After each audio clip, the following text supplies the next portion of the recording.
مقدره اللي انا فيه ولا ايه يا سوسو؟ وحصلت تشتكي جارنا علشان ابنه نجح؟ ايوه عشان ابنه نجح. ده انا اشتكي ابويا لو كان ظالمني.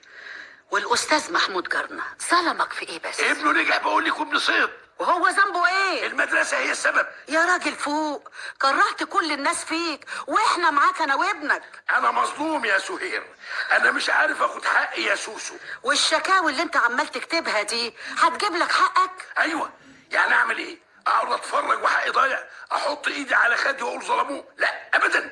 انا عارف ان اعداء النجاح عايزين يهدموني، عايزين يخلصوا عليا، ويوم المنى عندهم اني اسكت وبطل اطالب بحقي. لكن لا وميت لا، انا مش هسكت ابدا، وحقي مش هيضيع ولا هتنازل عنه، وما يضيع حق وراءه مطالب. يا غرباوي اعقل بقى. ويجيلي منين العقل؟ هو انا مجنون يا سهير؟ ما هو لو كان ليك حق كانت شكوى من الشكاوي اللي كتبتها دي جابت نتيجة. الحقد يا سهير، الحسد يا سوسو، هم دول اللي بيحاربوني. انت هتجنني يا راجل. يا سهير افهميني.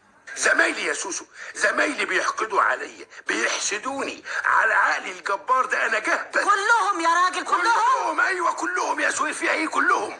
هتفضل كده لحد امتى؟ لحد ما اخد حقي. دماغي وجعتني. عشان تعذريني يا سوسو. تشرب شاي؟ خليها قهوه ساده.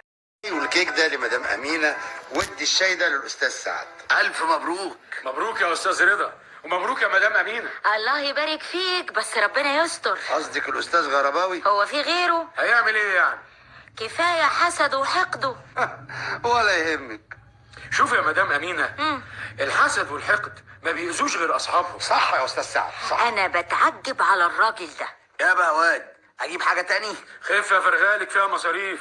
اخلي كيك للاستاذ غرباوي؟ مش هياخد حاجه، ما انت عارفه بيرفض يشترك معانا في اي حاجه. ده غير الشكاوي اللي راح يكتبها. خلاص احنا اتعودنا على كده. انا مش عارف الاستاذ غرباوي ده عايش ازاي. زي الناس يا استاذ سعد. عايش ازاي؟ زي الناس يا اخويا. اهلا يا استاذ غرباوي، ابن حلال، لسه كنا جايبين في سيرتك. ايوه يا اخويا، من حبكم فيا مش يا راجل تصدق ولا ما تصدقش، والله العظيم احنا بنحبك. العبوا غيرها يا اخويا. طب وهنكرهك ليه بس؟ محدش بيحب حد احسن منه يا استاذ. لا اله الا الله، وانت احسن مننا فيه بس؟ عقلية الفزة. انا فلتة يا اخوانا، فلتة. عارفين شغلكم ده كله انا اقوم بيه لوحدي. تاخد كيكه يا استاذ غرباوي؟ بمناسبة ايه يا اخويا؟ حلاوه الاستاذ رضا والاستاذه امينه. مين؟ رضا وامينة؟ هم تلاقوا هم كمان؟ لا انا صدر لي قرار بالاشراف. وانا اختاروني عضو لجنه البت في نفس القرار. بت ايه وواد ايه وانا؟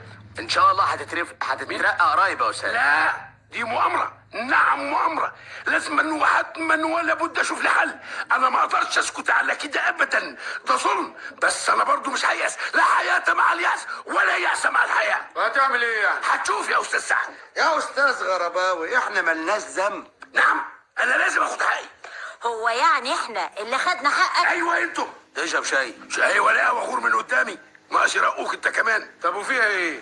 انا هطلع للسيد رئيس مجلس الاداره، ولو ما عمليش حاجه انا مش هسكت المره دي ابدا. هرفع قضيه في مجلس الدوله. يا انا يا انتوا في المصلحه. لازم قضيه في مجلس الدوله وفورا.